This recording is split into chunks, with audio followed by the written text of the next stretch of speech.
jika ama mtu kuweza kufanya vizuri. Sasa familia ina jukumu gani katika kufundisha maadili ya msingi kwa watoto?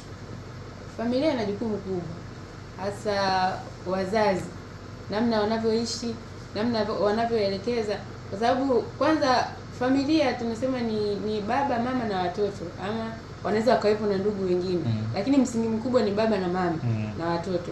Hawa wana jukumu kubwa, na kama tulivyosema kwamba wenyewe ndio msingi mkubwa wa maadili. Taasisi nyingine zote kama zitafanya vizuri, lakini huku nyumbani kama hakuko salama, kunaweza kukaa na changamoto.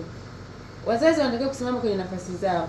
Kwa mfano, unaweza kukuta kwa mfano sasa huku tukiongelea kwenye mazingira yetu ya hapa Mtwara, kuna hizi sherehe za vigodoro. Sasa hivi kuna mkanganyiko kwamba mwenye jukumu la kusimamia maadili ni nani? Jamii inalaumu serikali, serikali pia itaona ni jukumu la familia au la wazazi. Lakini mwisho wa siku tukitoka kwenye makundi mengine yote, kila mtu ana sehemu ambako anaenda, ambako ni kwenye familia.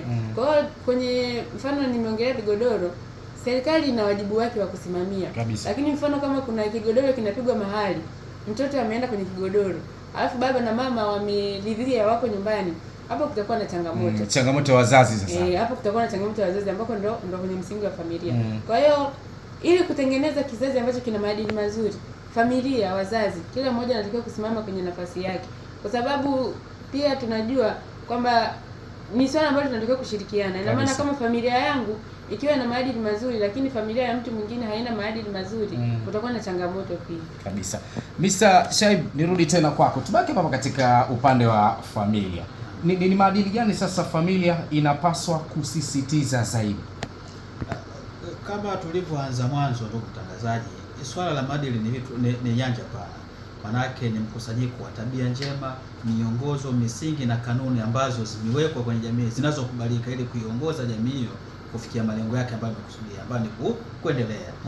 Sasa kwa upande wa familia, naamini vipengele hivi vyote inabidi viwe vinasimamiwa. Manake hakuna kitu cha kusema bwana hiki kina nafasi kubwa kuliko kingine.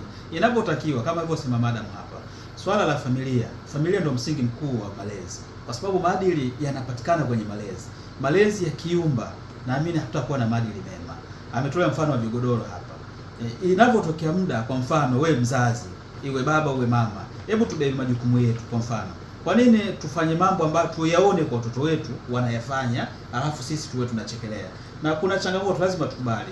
Siku hizi kama tulivyosema mwanzo, kuna hizi teknolojia, kuna mambo mengi tunayatazama kwenye televisheni hizi na maeneo mengine kabisa. Sasa kama familia lazima tuwe na wajibu wa kuchuja. Tutarudi.